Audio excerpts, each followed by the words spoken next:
I think the criteria of parsimony is interesting because for me, it kind of has to be integrated with a bunch of other criteria, like not taken on its own. I wouldn't put it on a pedestal as like the most Well, important. it can't be put on its own. I agree. Like it definitely has to be combined with other criteria. There's no question. You can't have something that's just parsimonious. But what I'm saying is when comparing, like if we're comparing specifically the puzzle solving question, virtue, right, versus parsimony, what I'm saying is that my commitment to parsimony is much stronger, I suppose, and that unless like there was no puzzles left over, that would be enough for me to say, okay, maybe parsimony's not right. Maybe that's not the right way of going about this. Maybe it's not as valuable a principle as I thought. Yeah. But if there are puzzles left over, experience has taught me that the solution that includes, like my current solution is inadequate, obviously, because it doesn't include all the puzzles. And so whatever the upgraded version of this, because this is clearly mostly right, whatever the refined version of this is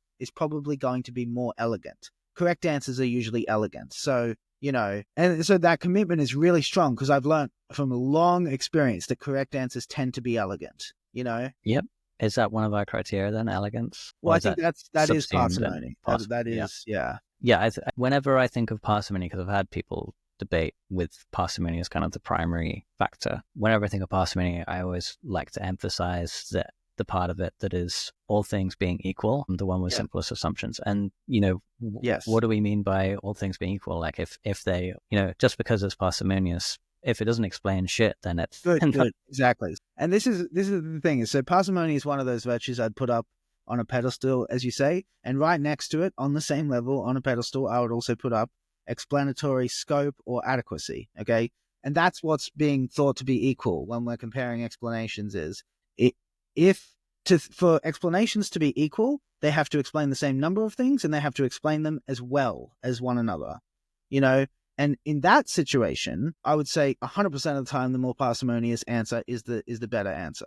When they have equal scope and they equally answer, the quality of the answers is they're equally coherent, equally clear, which is obviously an idealized situation. You never really get that, but it's helpful, I think, to get that sense of, I think those two criteria of parsimony and explanatory adequacy or scope, those I would put on pedestals. Those are the most important things.